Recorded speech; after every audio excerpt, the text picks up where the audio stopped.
It's Monday, November 21st, 2022. I'm Jackson Bird. Today, could the Tripledemic be tamped down slightly by the viruses interfering with and preventing each other from spiking in the same place at the same time?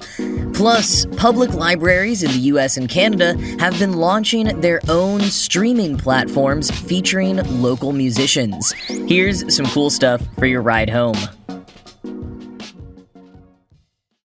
In 2020, flu season passed largely without incident because so many people were still masking and social distancing. Many offices and places of recreation remained closed. Respiratory viruses, it was thought, didn't have much chance to circulate.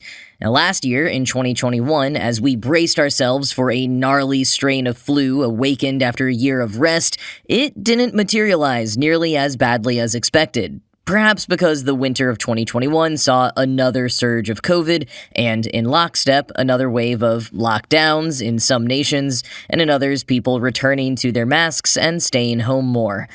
This fall, the headlines have been blasting out warnings of a tripledemic. Not only will COVID and the flu likely surge, but cases of respiratory syncytial virus, or RSV, have been on the rise. Quoting CNBC, about 171 out of every 100,000 infants younger than 6 months were hospitalized with RSV for the week ending November 12th, according to the CDC's surveillance system that tracks 12 states. That is more than double the RSV hospitalization rate for newborns last year, and more than 7 times the rate in 2018, the last complete season before the COVID-19 pandemic. End quote. Why the huge surge?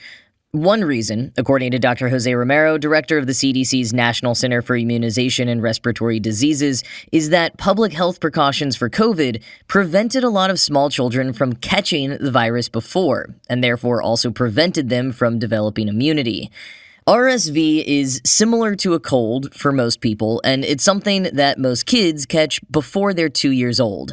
Adults can catch it as well, but it is particularly dangerous for infants under 6 months old, or some older children with weaker immune systems. And it tends to be worse the first time someone catches it, and it can lead to a number of more serious conditions like bronchiolitis and pneumonia. And it's clear from the CDC's tracking data and the many hospitals across the US that are on the verge of running out of beds that this is a very serious outbreak. And the flu and COVID are not helping.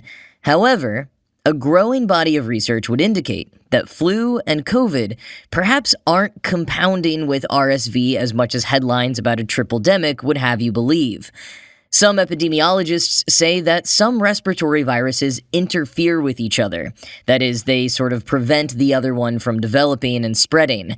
And so, while a hospital may strain under the waves of different viruses, the three of them shouldn't be peaking at the same time within the same community. And the hope is that means hospitals won't become completely overwhelmed in the same way that they were at the start of the pandemic.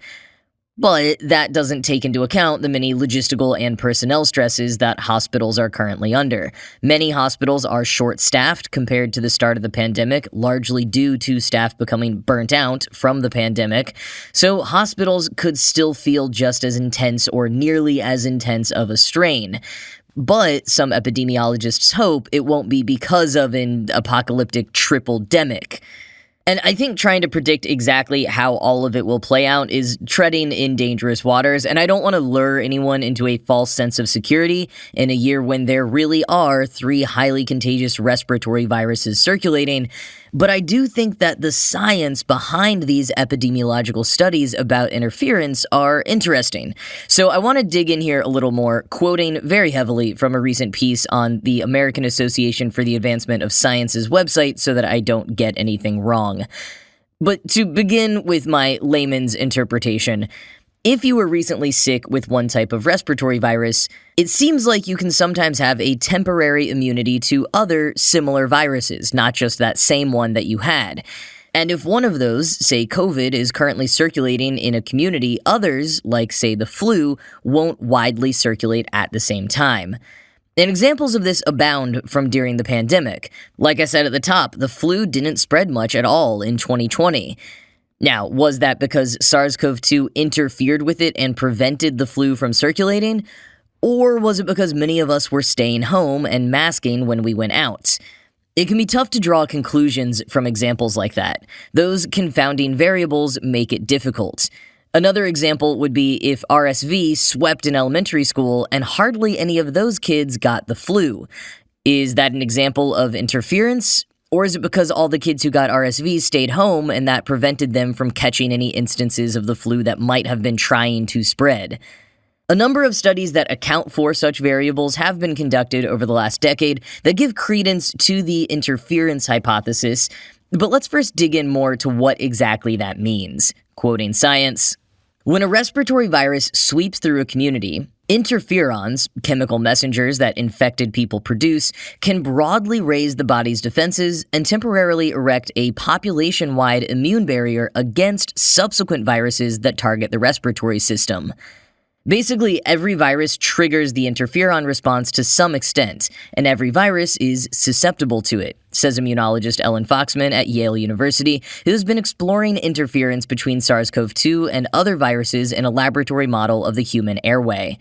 Rhinoviruses, which cause common colds, can trip up influenza A, the most prevalent flu virus. RSV can bump rhinoviruses and human metapneumoviruses. Influenza A can thwart its distant cousin, influenza B. Still, interference isn't a sure thing when multiple viruses are circulating. A household survey of 2,117 people in Nicaragua, for example, found both flu and COVID-19 cases peaked at the same time in February, suggesting limited viral interference, the researchers concluded in a preprint. "I think of interference as a small push," says Aubrey Gordon, the University of Michigan Ann Arbor researcher who led the study with colleagues from Nicaragua's Ministry of Health. "It depends on population immunity and when that virus last circulated and flu and COVID vaccination rates." End quote. Building on the discovery of interferons by virologists in 1957, in the 60s and 70s, Soviet virologist Marina Voroshlova investigated why live, weakened versions of poliovirus in vaccines sometimes failed to grow in the guts of people who received them, therefore failing to trigger the necessary immune response. Quoting again, "She found that harmless enteroviruses in the intestinal tract appeared to interfere with the polioviruses. Voroshlova then ran large field trials of vaccines composed of attenuated enteroviruses. They worked against those gut pathogens and also, surprisingly, warded off multiple respiratory viruses. Her team pegged the protection against the respiratory viruses to increased levels of interferons." End quote. For decades, not much follow-up research was conducted, even though patterns continued to be noted. Some of those patterns were finally mapped into a large, comprehensive longitudinal study conducted at the National Health Service in Glasgow. Taking PCR tests of 36,000 individuals over 9 years, testing for 11 different viral families, the study was able to show clear opposition in the peaks of rhinovirus and influenza A. That is, they were never peaking at the same time. An unrelated study from 2016 to 2019 took place at the Yale New Haven Hospital System and showed similar results. And that report from Foxman, the immunologist quoted earlier, helped explain the role of those interferons, quoting again, "Like normal airways, the organoids that her team makes from bronchial epithelial cells mount immune responses, including secreting interferons. Infecting organoids with rhinovirus nearly halted the growth of influenza A viruses added later, and the rhinovirus infections led to the expression of a flood of interferon-related genes, the study showed. And when her team treated the organoids with drugs that blocked their cells from mounting an interferon response, the influenza viruses thrived." End quote. These lab studies and longitudinal surveys are reassuring, but it's still tough to tell the practical applications. Not every virus prevents every other one across the board in the same way. And how does SARS-CoV-2 factor into all of this? To what extent are its interactions with other viruses caused by behavior and public health measures versus interferons? Virologist Pablo Murcia, who co-authored the study from Glasgow, told Science that it'll be interesting to watch this year, the first real year that many people are foregoing many of the social distancing and masking precautions that they kept up in previous winters. And with a spike in RSV in addition to COVID and the flu, it's unfortunately a very good opportunity to learn more about how the viruses interact with one another. Murcia's hope is that he and his colleagues are right about interference, not just for their egos, but so that more people remain safe and healthy.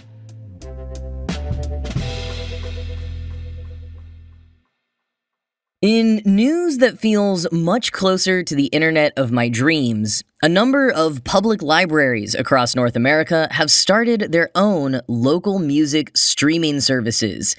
Preston Austin and Kelly Heiser built a software platform in 2014 called MusicCat and used it to launch the Yahara Music Library, an online library housed within the Madison Public Library system that allows anyone to stream music by a curated selection of artists local to Madison, Wisconsin.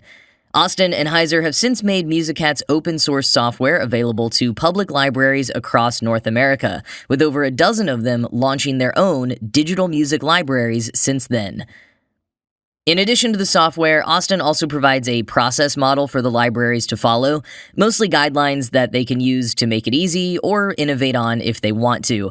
But the one requirement is that any artists accepted into the library receive an honorarium to license their work. Usually in the ballpark of $250 for a 5-year license, although some libraries offer a bit more. It's not a ton, but as Vice notes in a recent profile of the project, it's, quote, a far cry from the fractions of a penny per stream paid to independent artists by platforms like Spotify, end quote.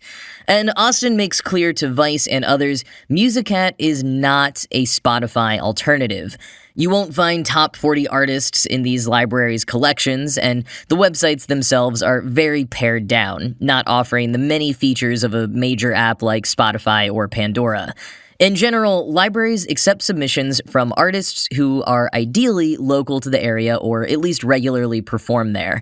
Some libraries, like the New Orleans Public Library and the Fort Worth Public Library, currently have albums from about 30 to 50 different artists.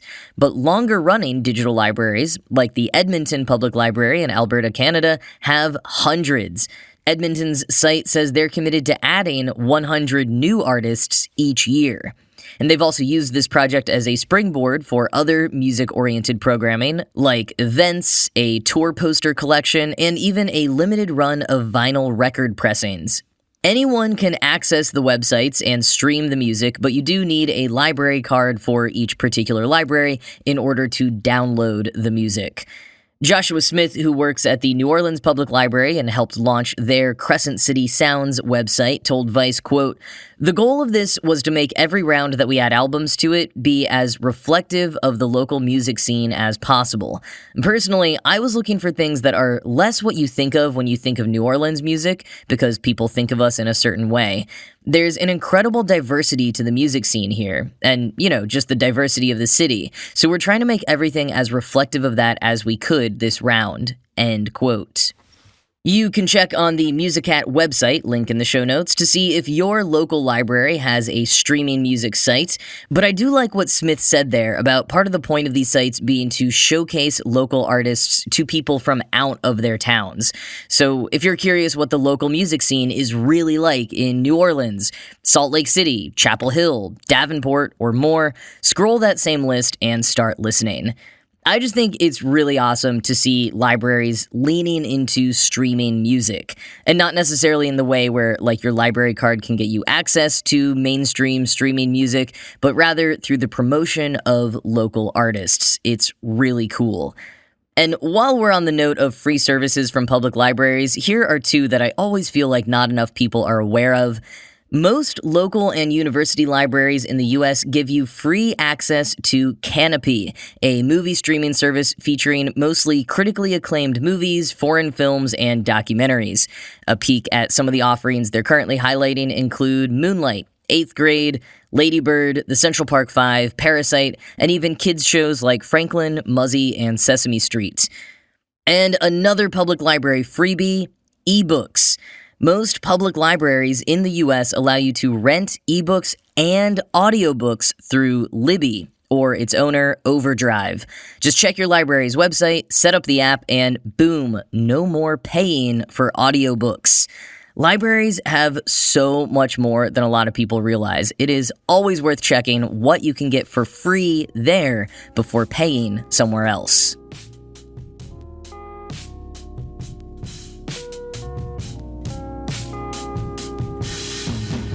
All right, well, that is going to be it for today. This show was produced by Ride Home Media. I'm Jackson Bird, and I'll talk to you again tomorrow.